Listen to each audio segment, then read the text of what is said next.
probably started calisthenics on and off during COVID. I think I was kind of forced into it, especially in Melbourne. We had the worst lockdowns. It was just quick snippet videos, a little bit of information, goes crazy viral. What I've changed over the last, year, giving genuine value, being my authentic self, putting my personality out there, and just genuinely wanting to help people with their pain problems and their issues around calisthenics. The biggest downside probably from my perspective right now is just being constantly in social media.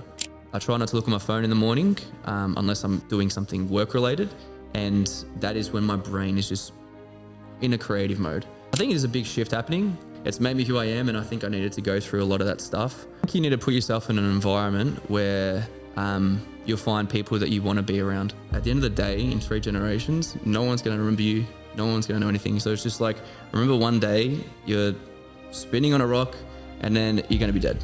You have to only compare yourself to who you were last week, last month, last year. What I love the most about my business is... Yes, welcome back to the podcast Muscle Up, episode 7 already. Thanks for the listener, for the support. And if you don't follow us on Spotify yet, give us a follow. And also give us a 5-star rating if you like the podcast. My name is Mees. My name is Jim. And we're not alone today. We have a new guest. What's your name? My name is Matt. What's going on, guys? Welcome to Bali. Thanks. Thank you. Thanks. What's up? How are you doing? I'm doing well. I just came back from Japan, getting back into reality a little bit, absorbing the Bali life, getting some content done, training. It's been good. Nice. It's been good. Before you went here, there was a sort of a raid going on in your apartment complex. Oh, just Bali things, mate. They actually called it a coup d'etat. I didn't even know you could have a coup d'etat in an apartment complex, but there's past ownership blowing with new ownership and they're trying to block everyone from going in. I almost couldn't get this podcast done today. I would have rocked up in my shorts after an ice bath. So at least I got close today. We're good. Nice, that's good. Otherwise, we would get maybe more views, though. That's true. Yeah. Maybe I'll go back and... Yeah, undressed, nice. How are you doing? I'm doing good. It's going to be a pretty hectic last few days because we have to record another 2 episodes of the podcast. We want to record some content. We want to go to Uluwatu, so it's going to be some busy few days. Session as well. We're still going to train with these boys. Also, we're trying to fit in another calisthenics session. Nice. But busy is good. Yeah. How are you doing? Yeah, also doing pretty good, man. I'm actually happy that it's busy. Because otherwise you're already getting into the going home mindset, sort of, and now you don't have the time for it, you know? So, we've got this to do, this to do, and I just want to get everything done while I'm still in Bali because the scenery is just so much more beautiful. I'm doing pretty good, energetic, busy day, but only with positive things, so I'm doing pretty good. Still training? Getting that in? Yeah. Calisthenics session tomorrow. I've got a rest day. I had it yesterday, so today I have to train. Not going to work out, I think. Tomorrow then calisthenics, and then on Thursday we're already leaving. So yeah, I can see it through the fingers. It's all right. Yeah. It's always a lot. I feel like that's if I'm busy with work, content and stuff, it's like the training just cops it. Yeah, true. As long as you can stay on top of it 4 days a week, yeah, I think you're laughing. Yeah. And we also have a run club tomorrow, so. True, forgot about it. Yeah. We'll get the training in anyways. Yeah, we definitely do. Before we get further into it, who are you and what do you do? Who am I? So I'm Matt Calisthenics, for those who don't know. Obviously the name, I do calisthenics pretty much. I probably started calisthenics on and off during COVID. I think I was kind of forced into it, especially in Melbourne. We had the worst lockdowns. Like gyms were just shut down, 2 months shut down, they'd come back, 2 months shut down, just very consistently. I'm pretty sure we're the most locked down city in the world. So pretty much calisthenics, go to a park, train at home, kind of just gravitated into it. I started with handstands and I was just like obsessed with that. I was playing COD non-stop, nothing else to do. I was studying at uni too. But every time I die, I just do handstands and just be obsessed with that. So over that period of 2 years, I was going back to the gym, doing weight training, doing calisthenics back and forth as gyms would open and close. And then probably just gradually got more and more into calisthenics. I was a PT in the past. Well, obviously it was still a PT, but I was just PTing, just general weight training, calorie deficit stuff, online coaching, all the rest of it. And then my business started to just gravitate to more and more calisthenics as I started to train more and more calisthenics.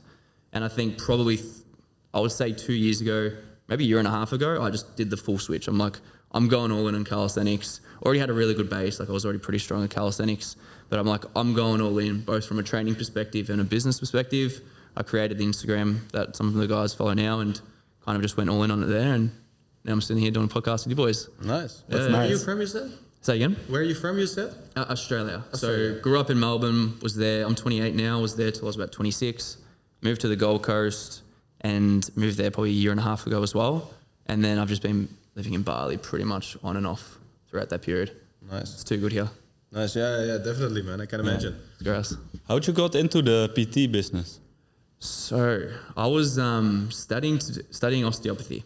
I wanted to get into physio. Didn't do very well in school. I was okay, but the physio, what you need for physio in Australia, is very, very high. Went to like a public school, took the piss. I wasn't that intelligent. So I went down the exercise science route, and then I finished my Bachelor of Exercise Science, and I'm going into osteopathy.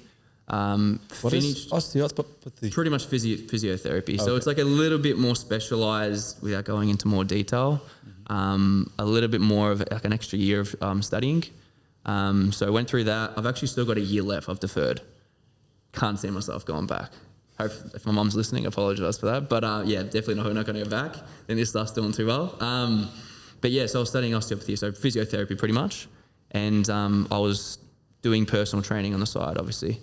Go hand in hand, exercise science degree as well. So I was doing PT, and then obviously as my training started to gravitate to calisthenics, so did my business, and yeah. Nice. Is there a big market for calisthenics PT? Nope.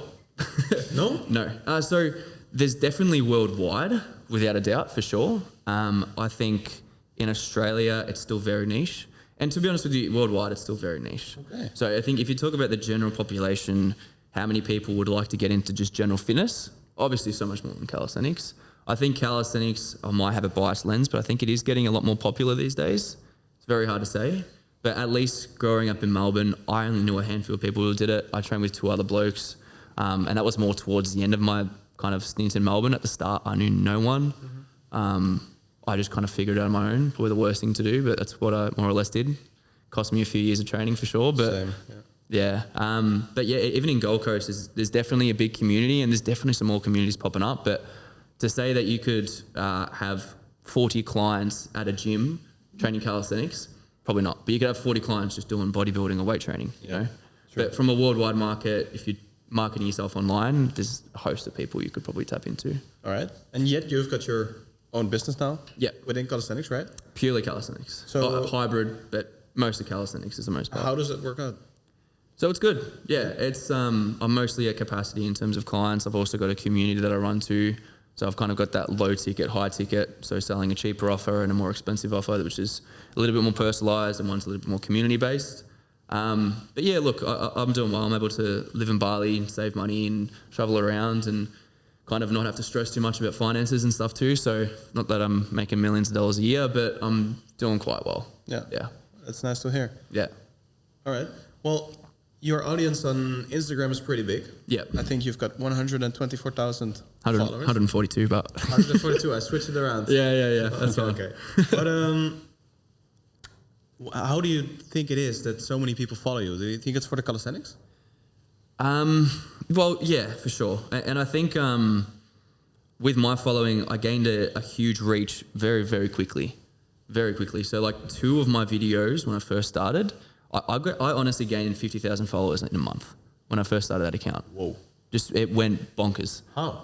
I had already posted stuff on TikTok, and I had a different account that was more my personal training fitness stuff. And I was posting some calisthenics there, but as you know, the algorithm, I'm posting calorie deficit stuff, I'm posting weight training, and then I'm throwing in calisthenics. My audience don't give a shit. So they're just like, what's this? So the algorithm wasn't pushing it, but I do really well on TikTok. So I kind of was just posting my calisthenics stuff on TikTok, but I was marketing my business and my fitness coaching on my Instagram. And then this is when a year and a half ago when I'm just like, I need to just go all in calisthenics. Like it's doing well on TikTok. I'm pretty strong. I really enjoy it. It's my passion. I made that Instagram account, and I obviously had a lot of backlog of videos just from the last 6 months of just posting on TikTok or whatever. So I posted 3 times a day. 3 times a day for about a month and a half, 2 months. It went nuts.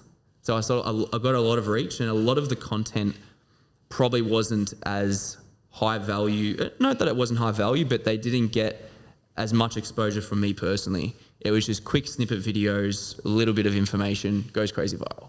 And I think that stuff works, but you also want to kind of build depth with your audience. and you want to actually give them value, but also show yourself and show your personality. And I think that's what people buy. People buy people. So I think what I've changed over the last, year, while my followers have definitely increased, like I'm 100K more than what I was saying, 50K, but I've focused a lot more on, a steady reach, but it's kind of worked out that way, but just more about giving genuine value, being my authentic self, putting my personality out there, and just genuinely wanting to help people with their pain problems and their issues around calisthenics, or whether it be some other avenue of hybrid or just general diet, stuff like that. And I think that's helped with my business as well, and build a little bit more of an audience. And I guess that's probably why some people would follow me. Nice. Yeah. What do the people don't see on your Instagram? What do they not see? Jeez. I feel like I put myself out there a fair bit. I probably don't put as much lifestyle stuff as I typically would. I really want to get into the vlogging side of things as well and tap into that. I think living in Bali and even traveling a lot and going into Gold Coast, I do a fair bit of travel, and I love it. I love being super social. Love going out for dinners and have a lot of friends, and especially a lot of friends in different areas of the world, which is super exciting. So I think what I really want to do is, my YouTube's starting to blow a little bit the last kind of week actually, which is pretty cool, but I really want to tap into a little bit more vlogging and show the more lifestyle personal side of me, because I think that is, especially living in Bali and being a quote unquote online coach, because like everyone else here is doing the same thing. I think it is a very enticing and inspiring lifestyle, I guess. So I think I want to show a little bit more of that. Oh yeah, nice. Yeah. I can continue otherwise. Continue. Yeah. What is the downside, you think, of being on social media and being so open? The downside, I think I'm probably not that level of fame where it's like people recognize you all the time. Like I do get recognized. I was in Singapore training at the gym, and some guy came up to me. He's like, "Hey man, I follow you," which is pretty cool. On the other side of the world, never been to Singapore, and I do get it here a lot. Like I get recognized, but it's not. It's kind of at that point where it's really cool. It's like, that's awesome. Like this guy follows me, always watching my videos. And I was actually at the gym and I walked past and a guy was watching one of my YouTube videos doing my 10 skills. He's like, "Bro, like I'm watching your video right now as if you train here." I'm like, that's so crazy. That's actually nuts, especially for YouTube, because I'm not really in that scene as much now. And it just, one of those videos did well. So, but I would say leading further, the downside would be like constantly recognized. I don't think I'm gonna get to that level of fame anyway, but the biggest downside probably from my perspective right now is just being constantly in social media. Like it is very hard to switch off. And I'm an over-aroused person, probably a little bit on the anxious side as well sometimes. So if I'm constantly scrolling Instagram, which you need to, it's kind of like that is the downside. Like you need to do more like a market analysis. Like you need to be aware of the trends and what this person's doing and just like how to actually put yourself on social media, especially at the start. So I think the biggest downside for me for sure is just being constantly wired and trying to separate. And I think I do pretty well at juggling it and having my downtime where I unwind, where I'm just with friends, put phone away, but it's very hard to find that separation for sure. Yeah. You named being anxious, right? Yeah. How do you mean anxious? I am an over-aroused person naturally. I'm always going. Like I don't have ADHD, but could be on the spectrum of ADHD, you know what I mean? So I think the way my brain works is I'm constantly analyzing in a good or bad way, just being very over analytical on things. And I enjoy doing that almost in a sense. Like that's just how my brain works. And I like solving problems and I like complex things and analyzing it and going through that. But I think it can also be in the same sense if I'm constantly wired on social media, it's like I try to step away and it's like my brain's just firing. The networks are going. So I think finding that time, and I think over the last few years I've done very well at kind of finding that balance, but it's still definitely a downside. And do you mean like overanalyzing in a sense of being overstimulated? Yep. And do you also compare yourself to others on social media?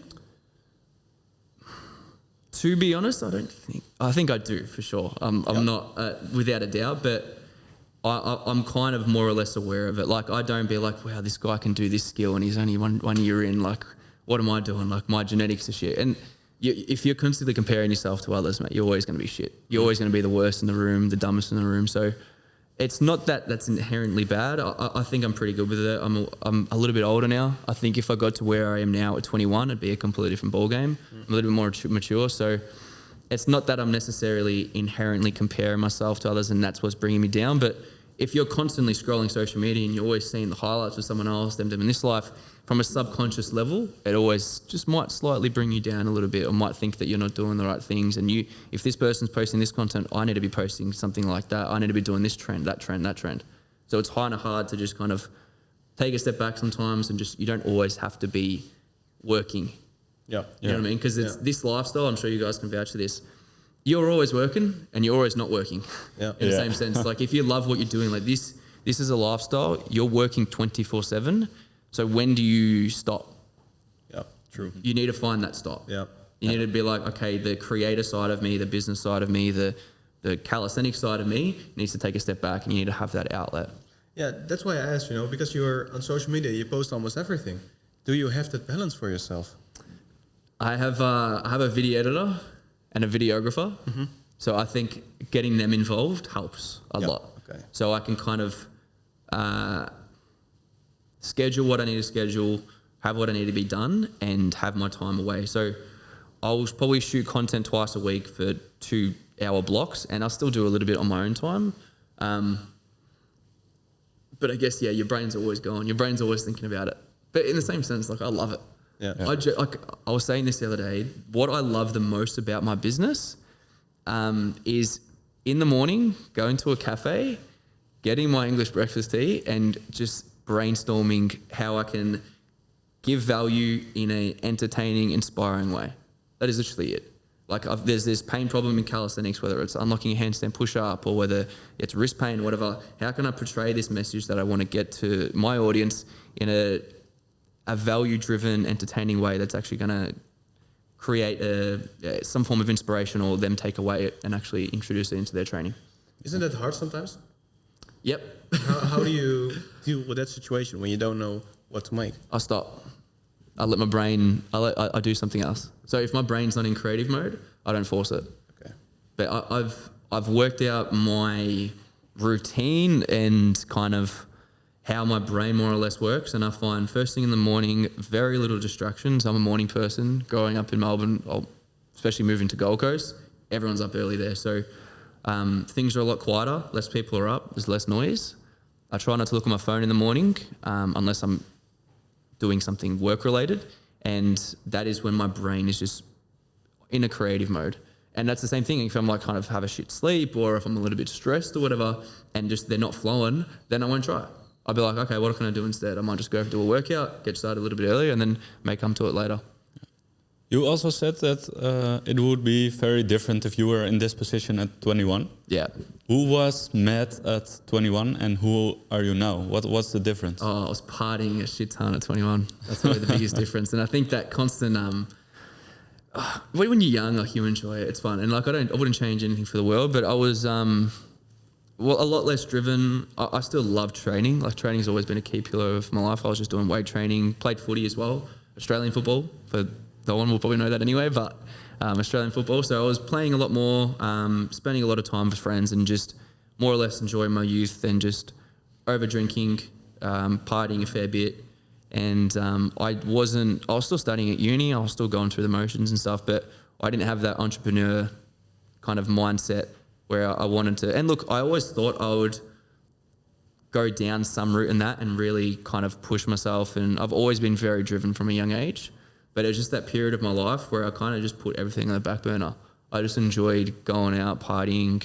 And I think the constant hangovers kind of bleed that level of drive and motivation a little bit. So I think that played a key role in that. And where did this switch in your mindset come from? Oh, I feel like it was a gradual switch. It was definitely a gradual switch. It's like I just slightly got a little bit over it. Like, what's the point? Like just going out partying, trying to climb this social hierarchy and maybe try to get with this girl on a night out, or try and be this type of person that I'm probably not. And it just gradually just like, what's the point of this stuff? It's, you get over it. Some people don't. Some people are still going down that circle, and they might eventually get over it. But I think I just gradually got over it and found my passion, I guess, during COVID, I guess, is kind of when it happened. when I got into that online coaching thing, and it just slowly became more and more driven as I don't want to say like stars aligned, but as I saw a clear path in what I wanted to do. And do you think it's good or bad that people around that age have this kind of mindset? Do you think it's part of the life, or do you think no, it should be different? For those at 21? Yeah. I think it is a big shift happening. I think a lot of younger people now, with social media and all of the influencers having this, like, sobriety is a huge thing these days. So, look, I wouldn't, if I were to go back in time, I'd be like, mate, cut it out. Let's get into it. Let's get stuck in and enjoy life. But it's made me who I am, and I think I needed to go through a lot of that stuff to evolve and have the mindset I have now and be a little bit more grounded and more grateful and stuff. So some people need to go through it. I don't think there's necessarily anything inherently wrong with it if you do have balance, but some people just are heavily weighted for a little bit on one side than the other. I think just if you are going and dabbling down that party side, just having a little bit better balance and still having your goals in line and making sure that that's not jeopardizing that. And everyone's got different personalities. There's like that type A personality and type B. So if you're a type B, probably just don't drink at all because you're going to be stuffed. But the type A's can kind of somewhat find a balance, I think, for sure. Yeah, I think it's a nice thing to get into the balance discussion. Does it exist? Does it exist? It's a good question. For me right now, I did 5 months no alcohol, which is massive for me. Growing up in Australia, like alcohol is a huge part of the culture. Moving to Gold Coast, I definitely stopped drinking a lot. And look, I wasn't an alcoholic. They're making it out like I had a few G's year. It was totally fine. But it definitely had an impact on my life. Mental health, my ability to socialize, was like a heavily reliant on alcohol. I was able to be this charismatic person. But I think that you can definitely have balance for sure, but you need to know yourself. And if you're trying to convince yourself that you can go out, party, or even do drugs if you want to dabble in that and still be high functioning the next 3 days, you're kidding yourself. Like, it has an impact on yourself. Whether you like to think so or not, it definitely has an impact, whether it's mental, whether it's with your training, whether it's your relationships, it has a huge impact. But look, if you want to have a few drinks, it's your mate's 21st, or you've got a wedding that you're going to and you have 6 beers, I think that balance definitely exists. You know what I mean? That's balance I think for you. That's balance for me. Yeah. For sure. Right. Definitely. On Bali, you have obviously you can pursue different lifestyles. A lot of distractions, there's a lot of gyms, a lot of places where you can eat healthy, but there's also the possibility to go out every night and get junk food. Do you feel the temptation to go back to that old lifestyle of yours sometimes? I think it's there's some of the 5 people you're around. And I was very selective with who I made friends with when I first came back. So last year, I arrived here in September. I actually had a Bucks party. So I was well and truly partying pretty much every night. That was just for a few nights. Actually, it was probably about a week. But then for some reason, that kind of lifestyle fizzled over because the people I made friends with here were very much in, not crazy partying, but they did enjoy kind of going out, having a drink and eating shit food more or less. And look, I was still working hard, still training hard. Balance may have been there a little bit, but it was definitely weighted on a poor side. And now I rocked up in Bali in March. I did the whole 5 months sober. So I rocked up here and I'm like, if I come here sober, then I know I'm going to make friends with people who are also sober. And I'm going to surround myself with people who are also sober and on that pursuit of trying to improve all aspects of their life. And they're on that kind of long-term gratification, self-help, all that stuff.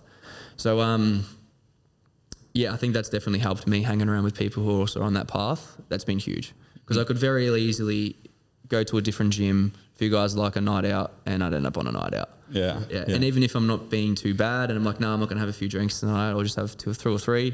That's when it kind of fizzles out, and maybe it might end up more sometimes. Mm-hmm. So I think it's being around people who are going to bring a positive nature to your life. Yeah. In one of the previous episodes, we've talked about the lonely chapter. Are you familiar with that concept? Yeah. Modern wisdom's big on that, huh? The lonely chapter. Yeah. Did you experience the lonely chapter? I guess in a small aspect I probably did, but not as full on where I'm like I've just cut off all my mates and I'm more or less doing that. But I did move. So I grew up in Melbourne, obviously, and big group of friends there. There's like 20 of us. We played footy. There's a huge social aspect there. So was always really close with them. Moved to Gold Coast. So I guess that would be my lonely chapter when I did move to the Gold Coast. But I very quickly made friends with a calisthenics community there. Awesome group of guys. And they pretty much welcomed me with open arms into their group, more or less. So I was training with them every day. So did I go through a lonely chapter? Probably not to the full extent, but I definitely went through a chapter where I was heavily socializing a lot with a certain group of people, and then kind of more or less cut that off a little bit and made friends. And look, I've got mates from Melbourne, still keep in contact with them, absolutely love them. We live different lives.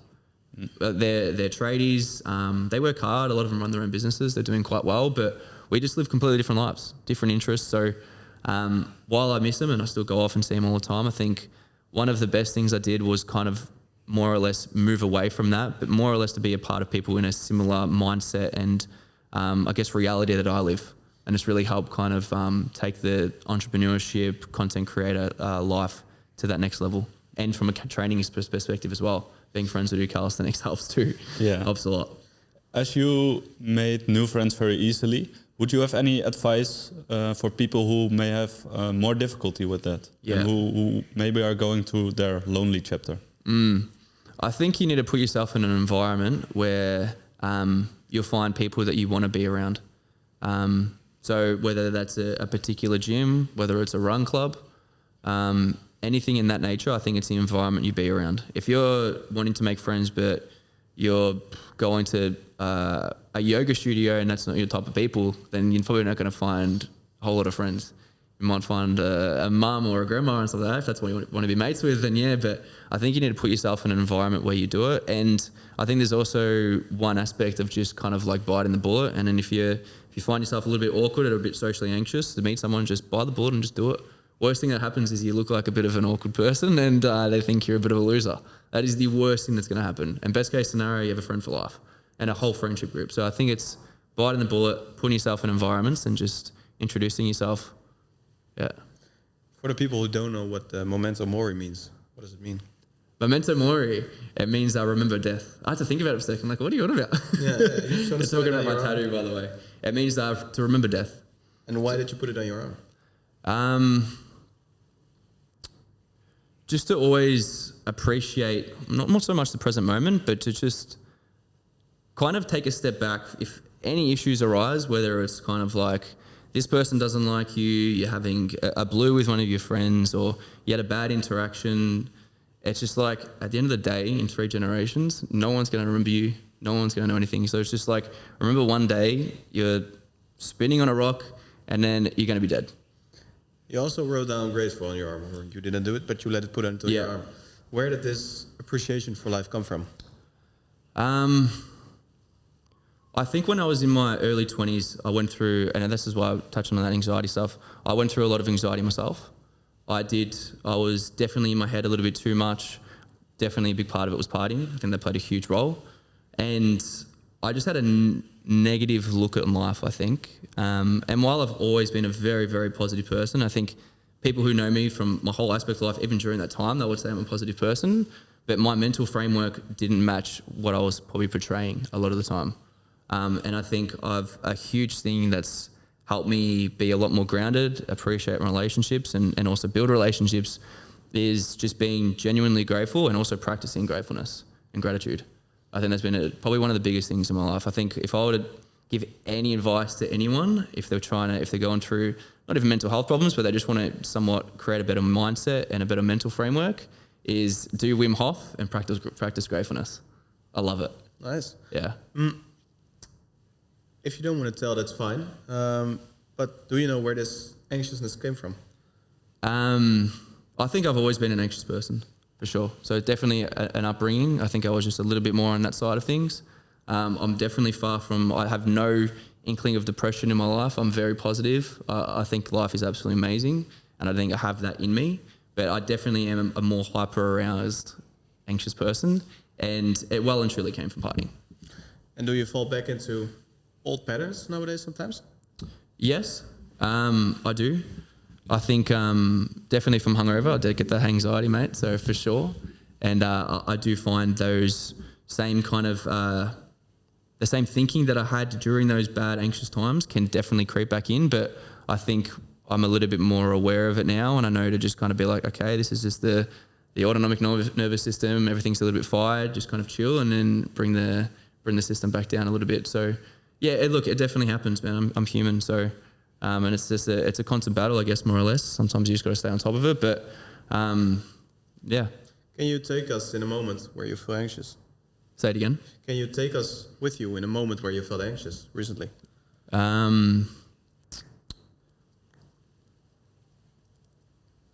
When I felt okay, I can't really think of it off the top of my head. But honestly, I think a lot of my anxiety probably stems from a little bit more of a social aspect too. So social anxiety, definitely. So I would say definitely some form of social interaction is going to be a little bit more stimulating me for me to get anxiety, for sure.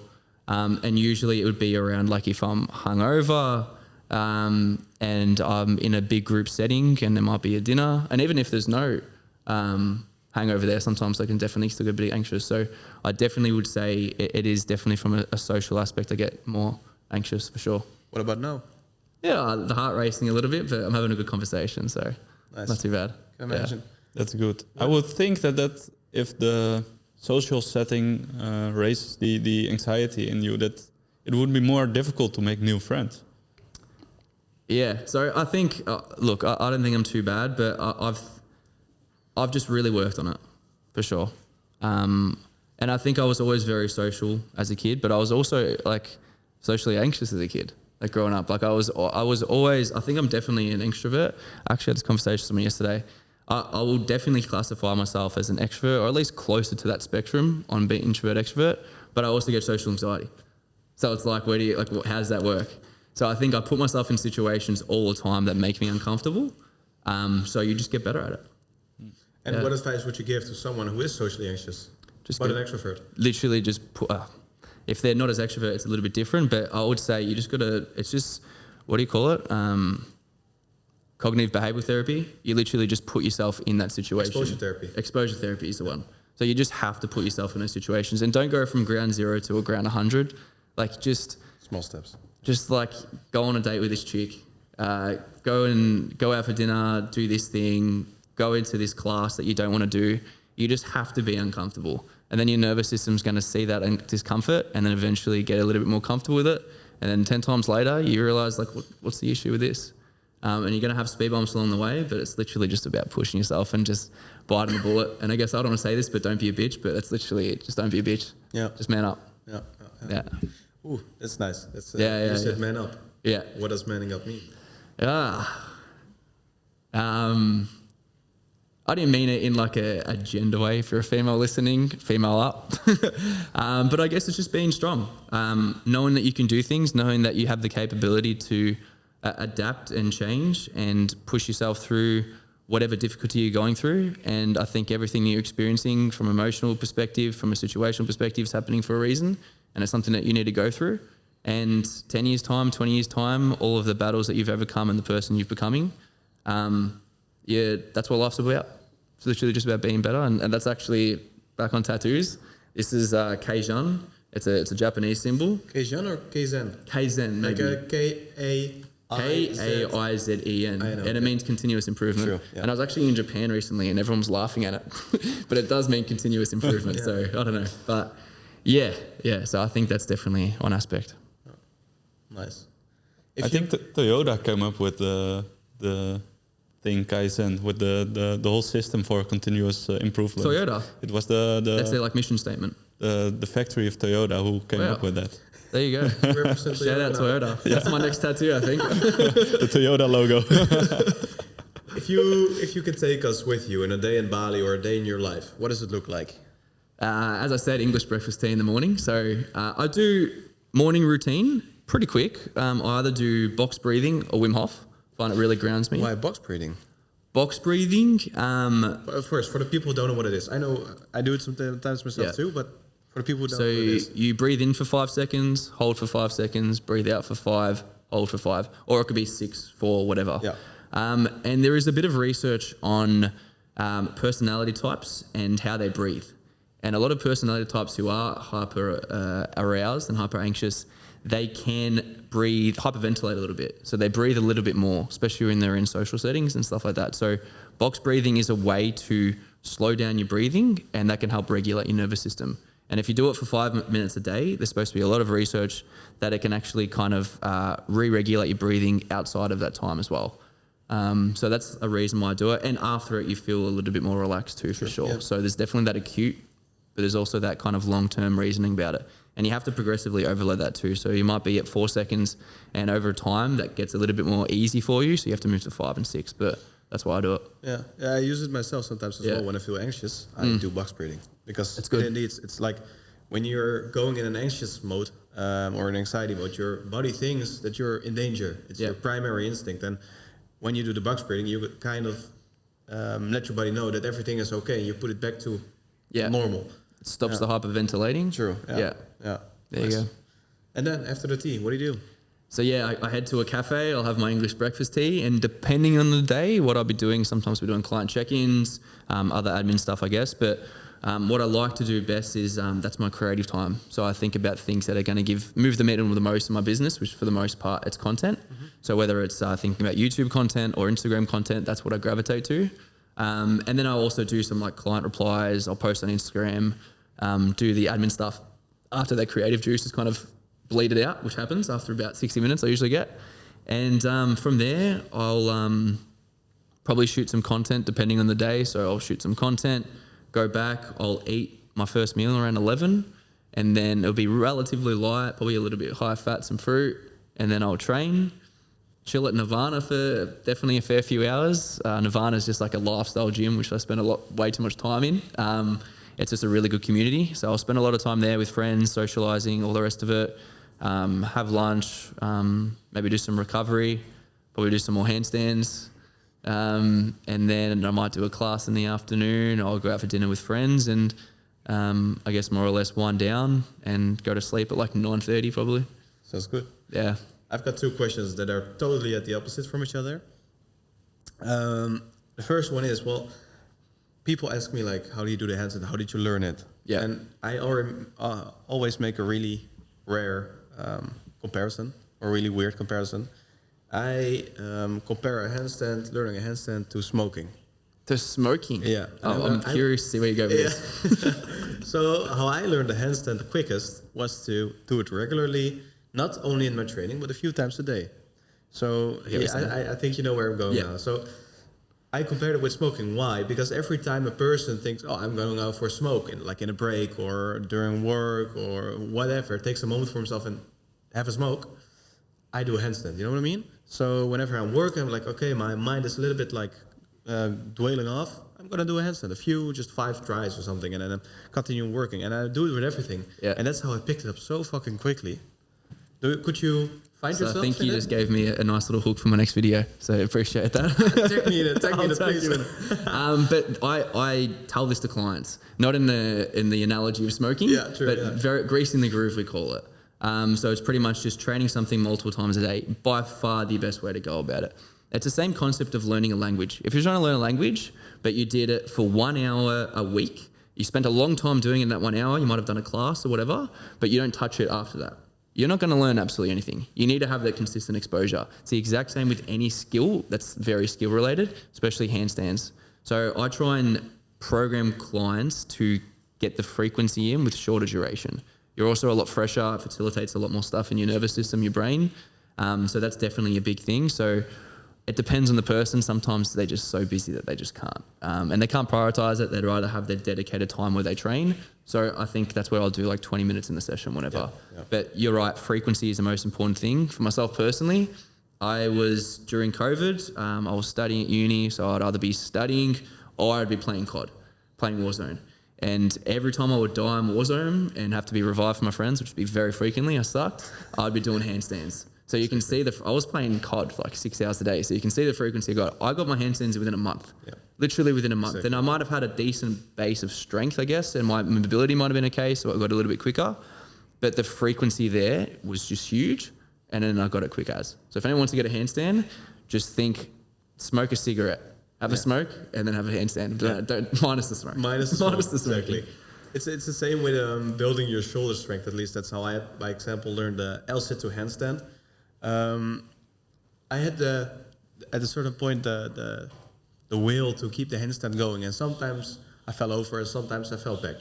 Yeah. But my goal in my head was to not fall whatever happened. So if I would go in a handstand, then my balance would be off, and I would fall backwards. Then I would go into a tucked, frog position. Yeah. But try to push myself up or try to stay in the air. It doesn't matter what form it is. Nice. And try to push myself up, and in that way, my shoulder strength went way better. And it was every time I had a smoke between anecdotes. And because I did it so regularly, I could do a handstand or an L-sit to handstand without practicing. It just happened. I was like, oh, nice. What would you say to build so we call this the shark method. So it means that there's a bunch of sharks around you, and then if you fall, you're getting eaten by the shark. Yeah. So you have to stay up. Yeah, exactly. So that's I've made a few videos about that, but that's huge. That's genuinely huge. And I think there's, especially with calisthenics, from a general perspective, I'm sure you could probably vouch for this, building strength, you don't want to go to complete failure for the most part. No. Calisthenics, for whatever reason, I genuinely think that you need to have that level of intensity that you need to push, because there's form failure and then there's actual failure. And if you're training a handstand push-up or a planche, trying to do the form at 100% is incredibly difficult. It's incredibly difficult. It's almost impossible. So where do you stop the form? That's the real question. So it needs to get to a point where you may not have to completely push complete failure where your form's completely disintegrated, but you've got more intensity on your shoulder flexors than you do your scap protractors when you planche. So when do you stop? Do you stop when your scap protractors stop, or do you stop when your shoulders flexors stop? So it gets to a point where we may have to push the intensity that little bit more after that form failure, and pushing it a little bit harder. And I think that's why you saw good results, because you had that intensity. And I've changed the way I train and changed the way I've coached people due to coaches I've had and experts in the industry and people I've worked with.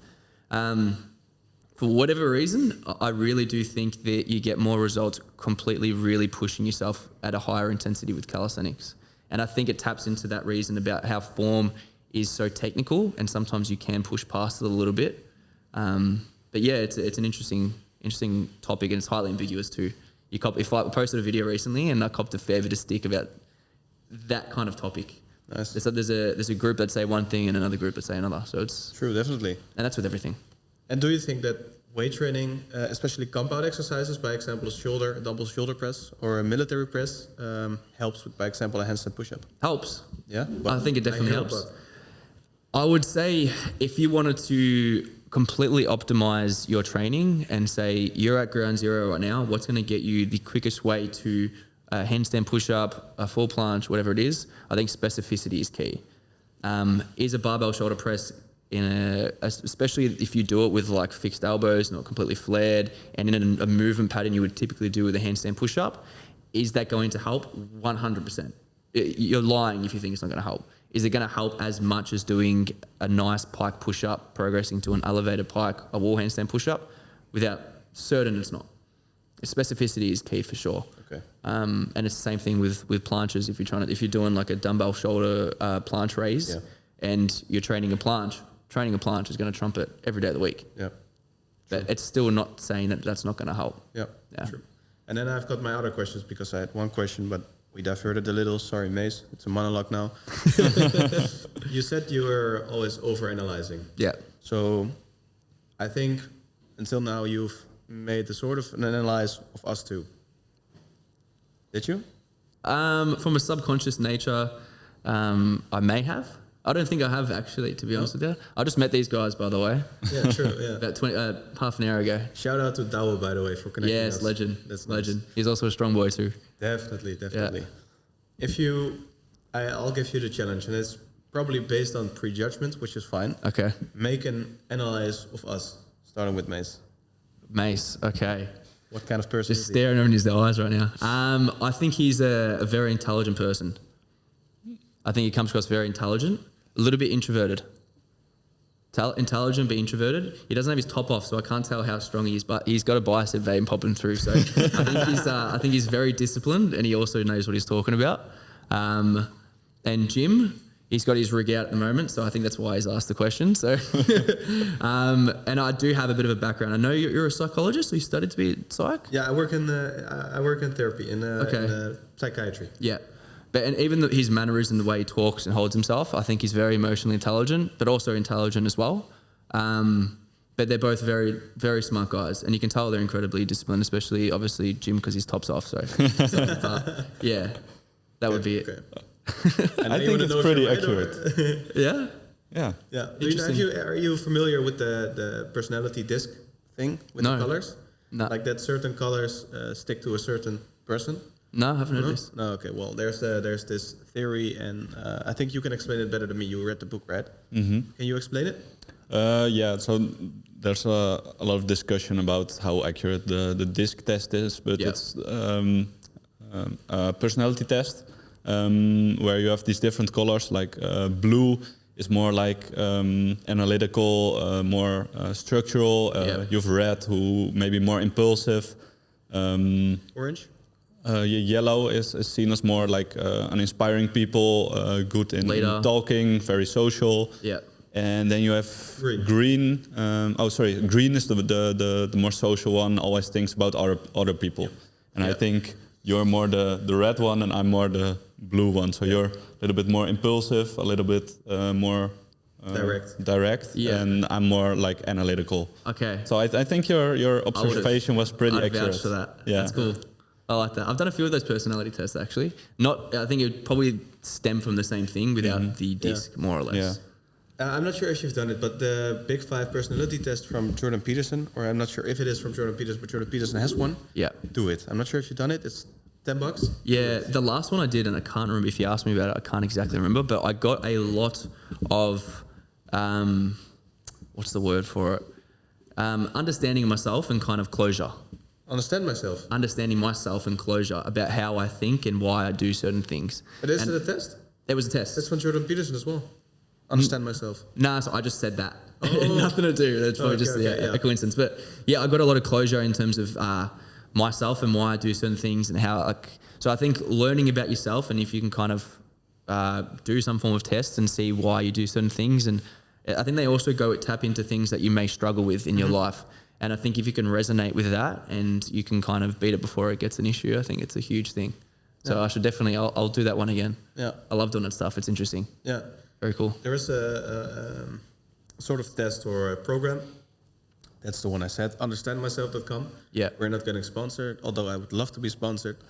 It's from Jordan Peterson as well. I'm a big fan. But it's an authoring program where you write about your past, your present, and how that works. And it's just like a platform where you have to answer to certain questions or write somewhat of an essay or something. But it's all about yourself and trying to understand your past and where it comes from, and write about your future and what you want and specific goals. And I think it's really, really valuable to do it. It's a really good test. Yeah. And it's the same with the personality test from him. I really could find myself in it. Yeah, I find a lot of that stuff very liberating. It's awesome. And I think whether you get nothing inherently out of what they tell you, I think you brainstorming that's probably like half of the benefit. Yeah. And especially like the future stuff, the past stuff. And I think law of attraction is a massive thing. So if you constantly have a map in terms of the future about where you want to be, both from a personality perspective, relationships, business, life, I think that whether there's something inherently happening in nature because you're thinking it, or whether it just creates an action out of that, I think there's something that's huge that comes from it. Yeah, true. Interesting. I want to get back to the coaching, because obviously you've coached a lot of people. Do you see a big difference in the people who may quit and the people who succeed in calisthenics? What makes a difference? So there is definitely, it definitely happens, for sure. And even more so with calisthenics. I think people tap into it and they see how difficult it is, and they see the complexity, they see the discipline and how long it actually takes to actually get it. So, but are you asking if I can tap into like a personality trait that I find in some people who do get it and don't get it? Obviously a level of discipline, but I think it would be their history. I think if they've come from some form of training background, or even whether it's from a studying perspective, and they understand how the brain works, and when you put in effort, you get long-term gratification and long-term results. Whether they've been very intelligent in terms of their schooling, and they understand that they've been disciplined and they've gotten results from it, or if they've played sport and they've been disciplined and got results from it, I think that is the biggest thing. And I think for people who may even have a poor strength background and stuff, if they can still have that real grasp about what long-term gratification is and how the habits that you set day to day create a lasting effect, I think if they have that as a core complex understanding, they'll do well in calisthenics. So I think that's the biggest thing by far. So you'd probably look at their history. If they have any form of that, I think they'll do pretty well. And if they obviously they need to be interested and passionate in it. Some level of interest and passion is there for sure. Yeah. Do you also coach in their mindset? I think it depends on the person. It's definitely a key pillar. It's very personalized. I don't come on board and be like, I'm going to tap into your mindset. I'm going to make sure that you are completely disciplined and every aspect of your life is going to be improved. They're coming to me for calisthenics more or less. But I've got people who have mental health problems, or they have just genuine a lack of self-confidence. So that's a key pillar in what I have to do. I have to tap into why they are feeling that way. Are they comparing themselves to other people? Do they have bad self-talk? Are they expecting too quick of a progress? So that's definitely a huge thing. And I think within calisthenics, there is a huge, or anything really, but especially calisthenics, a belief system's massive. If you put skills on a pedestal, you're probably not going to get that skill. You have to have a belief in yourself that your body can adapt to training and adapt to what you load it to, but get stronger quickly and actually unlock it. And if you're going into a skill thinking this is just too hard, I'm not going to do it, your intensity is going to be down, even if you think it's going to be good, and you're not going to unlock the goal that you want to have. And whether that's like building muscle, whether that's just putting on weight, I think you need to have a belief system. And that probably stems from a lot of things, yeah. How do you get your clients to believe in themselves? That's a good question. I rationalize it from a percentage perspective. There's a lady, she's lovely in my community, and she's actually, I think she'd be in her 40s, incredibly strong for her age. Like, it's awesome what she's doing. Like, she's pushing herself in the gym 4 days a week. She can almost do a pull-up. She's doing all these things. It's awesome. But she's constantly comparing herself to me maybe, but also everyone else in the community, and she might be seeing quicker progress. And you have to only compare yourself to who you were last week, last month, last year. That is the only thing you can do. And especially calisthenics, genetics, starting level of strength is a huge, huge factor. So you have to compare yourself only to who you are. That is truly it. So that I always resonate. And if you look at a particular demographic, and if you actually do want to compare yourself, you could say, all right, so you can do 2 pull-ups and you're a female who's 38 years old. You are astronomically stronger than 99% of your demographic. Astronomically stronger. If you're going to compare yourself to me, who's 28, been training calisthenics for 6 years, you're probably going to fall out of love with it. You're just going to. And the same thing for me. I can compare myself to a 16-year-old who's already doing full planche push-ups in his first year of training. So then I'm going to fall in love with it. So you have to, if you're going to compare yourself to the mean, median person in your demographic, and you'll realize how bloody strong you are and how much you are killing it. But for the most part, it's about focusing on the things that you can have an effect on, and that's what you're doing in your habits and where you were previously, and just reflect on that. Nice. I also saw on your Instagram that you recently started with a few spots of personal coaching. I'm not sure if it was starting up a business. No. So this is my coaching. That's your coaching. I was at capacity. I was also traveling a lot, so I didn't take on any new clients. And then I like to go through periods where I have a period of onboarding and then a period of just staying with the same clients. Okay. So that's all it was. But that's just my business, the coaching business. Yeah. Okay, so it's more than just calisthenics. It's also on a personal level. Well, it's very personable. So I'm working very closely with them. So we do 2 check-ins a week. Wow, that's a lot. Yeah, 2 check-ins a week. Not so much in person. They're like Loom replies based off what they're saying. If we need to go over a call, we'll go over a call for sure. Especially onboarding and new blocks. We do, but it's very personal. We work together. So if they have issues in their life that's going to compromise their training, that's where I need to step in and kind of figure out what the bottleneck is. Are you trying to level up your business now? Yeah, very much so. So I was actually having this discussion the other day, and I was thinking about getting a mentor on to more or less optimize my reach and following. And part of me doesn't want to, and I think I'm not going to, in the sense where it's like, yes, sure, I can take on board a mentor, get a DM setter, an appointment setter, optimize all of my stories and the copyrights to get as many leads and sell my coaching for as expensive as possible and make as much money in the short term. Or I can continue how I'm going, give value to my creators, focus on, give value to my audience, focus on being a genuine creator and improving my following, increasing the reach, and focusing more on that. And if I can 3x my reach, then I'm going to 3x my income. Or if I can increase the business side of things and change how I've actually grown my audience and remove that authenticity, I'll 3x my income in the next 2 months. But how's that going to help in the long term? And is it going to change how I look at how I create content? So I think what I'm focusing on now is, yes, I'm obviously trying to make money. Who's not trying to make money? But I'm really just focusing on creating awesome content, giving value to people, and obviously helping people on the way and being a little just more authentic. And whether I'm making bloody 15K a month or I'm taking 25K a month the next 2 months, I don't really care. I'm still able to live in Bali and do this. So at the end of the day, I just want to really enjoy what I do. And that's probably more or less around creating content and helping my clients smash their goals. And yes, money, I want to make more money, but I think it'll come. Yeah. I think you just need the right mentor. One who Very aligns with your views true. on authenticity and also like the long-term growth. For sure. Because I think maybe not only a business mentor, but a mentor who also can help you on a personal level. I was going to say that, yeah. It was very much a business mentor. So I think I want a mentor that's very much focused more around like influencers or content creators. So I think mentors, if you want to get a mentor, I think it's probably one of the best things you can do to invest in yourself. Yeah. But depends which avenue you want to go down and who you're actually getting as a mentor, for sure. I agree completely. Definitely. Are there some common traps that clients or people who start training fall into?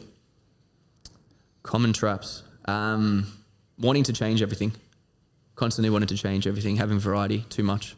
And especially what a lot of people may do is when they get into calisthenics, they may have done classes in the past, or they do weight training, they do drop sets, supersets, and all this exciting hit circuit stuff. And if you really want to get stronger into calisthenics, you do, and while you can still tap into a little bit of that, you need to make sure you're actually focusing on building strength and skill. And if you're doing a heap of drop sets, supersets, circuits, high rep, low rest stuff, you're not going to generally build strength. So I think it's about understanding what actually builds strength and still enjoying your training and aspects, but you need to be smart in terms of what you're doing with your training. So I think a lot of people mess that up, for sure. You also mentioned that you live in Bali for the past 7 months in the past year, you said? Yeah, about that. Yeah. Why did you choose Bali? Why did I choose Bali? Oh, you can see the surroundings. They can't see it. But yeah. Obviously, I can see it. Yeah. It's beautiful, man. Here, it's absolutely awesome. But the biggest reason I moved here, or at least I've stayed here for a longer term as well, is how infectious the environment is. The people you network and you meet, it's absolutely insane. So if you're in any aspect of working remotely, you're doing entrepreneurship, content creation, anything remotely, I think this is one of the hubs of the world. And I think the people you'll meet and network and they're some of the 5 people you're around. So if you're around that type of person, you're only going to get better. And as much as I love the Gold Coast especially, I think I'll eventually settle down there. I think it's a beautiful place.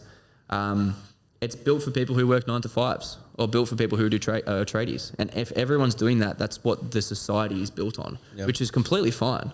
But everyone's going to be working and then going to the gym in the afternoon or doing their normal day-to-day stuff. Whereas for me and everyone else that lives here, being in an environment where they're not working 9 to 5, they work whenever they want to work. Yep. So if they want to go to the gym and train, they can do that. If they want to go for dinner, they do that. And all of the cafes, the co-working spaces, the gyms are built for that. In Gold Coast or anywhere else that people are living, it's not built for that. So the places here, everything is just built for people who work remotely, who are content creators, online coaches or whatever. So I think in this instance of my life, I wouldn't want to be anywhere else, for sure. And I think you guys could probably vouch for that too, being here the last month.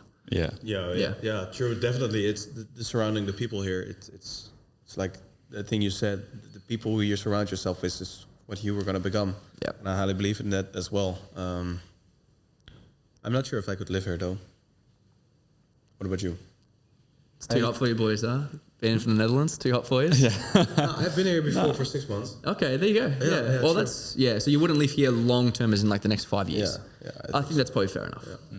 It's a crazy place. Yeah. True. It's not. crazy. It is genuinely not reality. I just went to Japan, and Japan's beautiful. Had a great time there. City's amazing. That's another different reality too. But I was just a little bit bored because there's just so much stimulation here. Yeah. There's so much going on with the gyms. There's girls everywhere. This person's going out for dinner. You can do this. You can do that. So it's just so much dopamine everywhere, and it's healthy dopamine. It's not like it's a bad thing. You can definitely tap into the unhealthy dopamine, but there's just a lot going on all the time. So it's crazy. Definitely. And the thing I sometimes miss, but it's also partly because I'm living in a room with 2 other guys. But besides that, when I come home in the Netherlands to my house, it's like, you know, and here I can't really relax because that overstimulating world is so close. Yeah. I walk off the door and it's there. Yeah. I'm not sure how it will be if I will move further up north. Yeah. To nature. I think I'd love to know whether that's also because you're doing so much podcasts here and stuff, and you're in work mode. Yeah. Whereas true. if That's you're here also for true, a year, yeah. and look, I've got a apartment complex which we spoke about at the start of the podcast, having some issues at the moment, but I am able to tap into that because it's a 1-bedroom thing. It's a smart apartment, so like everything's done electronically. There's a big TV. I feel like I step out of Bali and back into Australia. Yeah, true. I seriously feel that, and I have that capacity to unwind, but I completely understand what you're talking about. Yeah. And I'm actually moving into a villa next month, and I'll be experiencing the same thing with another guy. So whether I do feel that as well, maybe, because I definitely need that. I love to have, not that I need my alone time, not so much, but just that little bit before bed to just be like, and sleep. True. Yeah. I think it can be really overstimulating because you're analyzing so much as well. Yeah. Yeah. Definitely that nature. But I also love it though. I genuinely love the chaos. Yeah. And I think it's probably almost good for my brain. Yeah. No, true. In that because same you sense. need that. How do you say it? Not that challenge, but you need that prikkel in Dutch. What's The stimulant. Yeah, you need the stimulant. No, 100%. Yeah. Otherwise, I'm totally creating the my same. own stimulants in my brain, pretty True. much. Exactly. I've got the same, and it's the same in the Netherlands for me as well. I need a stimulant in my work and everything. I need it. Well, my quality of life has improved significantly here. Yeah. And like, it's not that I had a bad quality of life or anything, but on my just general framework, I'm just naturally so much happier, and I'm more social. I think that's a huge thing. There are always people around, always doing things, and you're just tapping into people who are in a similar mindset of you, which is huge. Sure. You have conversations like that. You go to a sauna, and then you're having the exact same conversation we're having right now. Weird, every single time. Like, this person's doing this person's doing that. You're sponging them. It's crazy. Yeah. It's so awesome. Yeah, true. So cool. We've also talked a little bit about your plans, because you talked about maybe having a mentor and that you want to focus on long-term growth. What is your vision for the future? Vision for the future. I love this stuff. Let's brainstorm. So I think definitely YouTube is something I really want to get into. I'm starting to see some really good results, and that's just lit a fire in me. I'm like, let's go. Let's just smash this YouTube stuff. I've really enjoyed it too. I think you can just put in a little bit of fluff and a little bit more of your personality. In short-term stuff, like every second's got to be there for a reason. You can't ramble on. You can a little bit. You can get away with it sometimes, but everything's got to be there for a reason. You got to think hook value all the time. YouTube, it can just calm down a little bit, so you can put a little bit more of your personality into it, and I'm really loving that. So definitely growing the YouTube as much as I can. Posting 1 to 2 times a week is definitely the goal. I'd say every month, if I can get 6 videos in a week, I think that 6 videos a month, I think that'd be awesome. Yep. So growing the YouTube, obviously continuing to grow the Instagram, and I guess TikTok as well as a bit of a byproduct of that.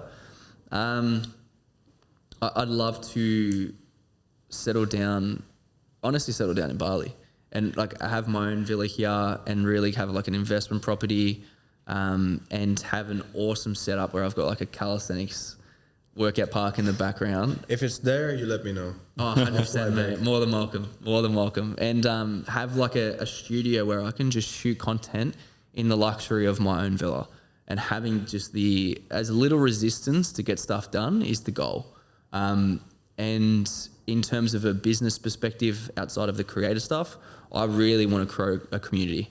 So I've got a school community at the moment. I'm using that, and that's doing well. It's really cool. I do weekly coaching calls with also my clients, everyone together. And before it's a Sunday night, and I can't be bothered sometimes. I'm like, oh, got to be excited and chat. But every time I do it, I love it, and I leave like motivated. Like, wow, I'm actually making a difference in people's lives.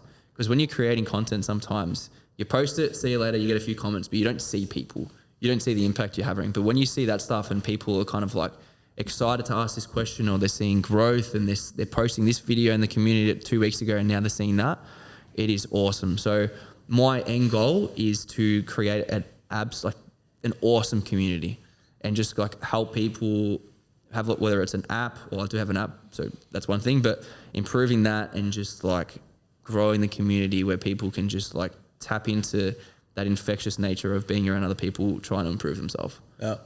I just got an idea, and it is what you said, where you have like I'm a visual thinker. So when you have your own house with your studio and your calisthenics in your house, like I imagined it right here. Instead of a pool, there would be a calisthenics park and stuff. 100%. But you can have the pool there as well, but just maybe behind. Fuck it, both. We're in Bali. We're doing both, bro. But imagine if you fucking settle in Bali in a house like this, and you just from your community you can have the option of really personal coaching, where a client comes here, you have got a room free, and he can spend 1 week with you, and you coach him 1 week. It's fucking personal, and you can ask good money for it. Yeah, well, that would be crazy. So like what do you call that when you do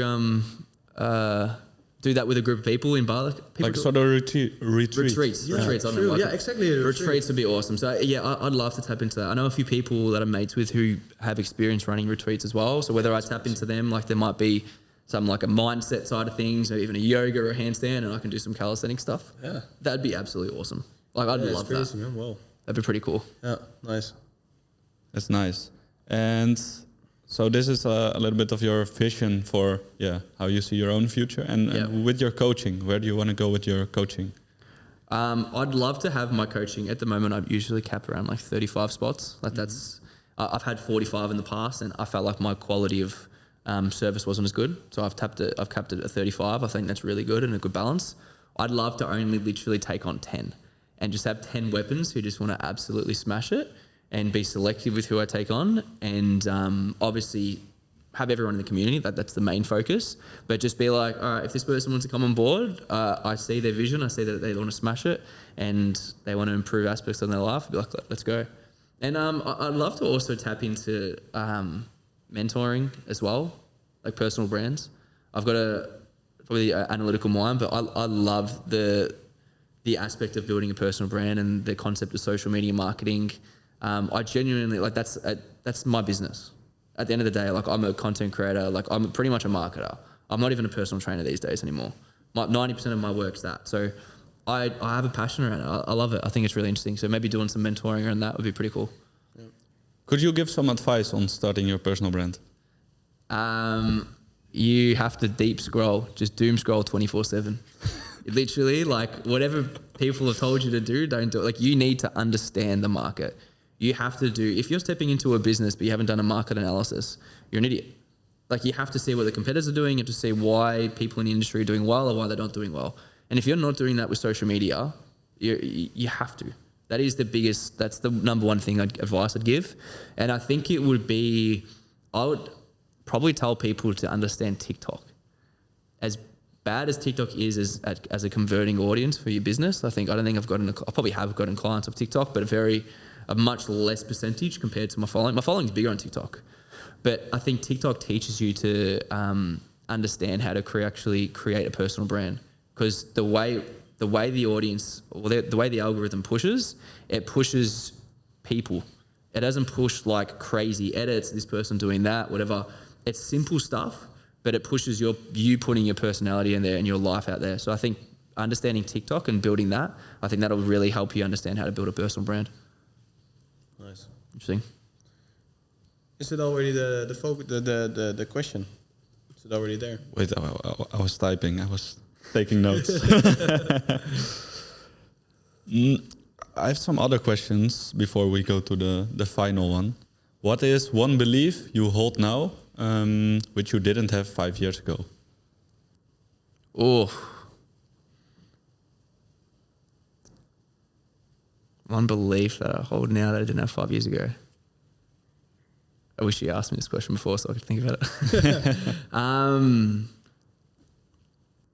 I think it's not that I didn't have this belief before, but it wasn't really inherently embedded in my brain. But I think law of attraction is the biggest thing for sure. And I think not necessarily law of attraction per se, but how you think manifests your reality for sure, without a doubt. So I think whether you're having a bad interaction with someone and you're thinking very negative about them, you may be acting a certain way. You might be like, yeah, no, it's fine, whatever. But then behind the scenes, you're thinking like, stuff this guy, like he's saying this about me, stuff him. I think you need to completely change your mindset around how you think, and how you think will change how you act and how do you interact with people. So get on top of your mindset in terms of how you think about people, how you think about your business, how you think about everything. And I think your whole life will completely change, because it will change, I guess, more or less your actions. And whether law of attraction is a real thing, whether you're thinking a certain way and that's creating energy that's attracting to you, who knows?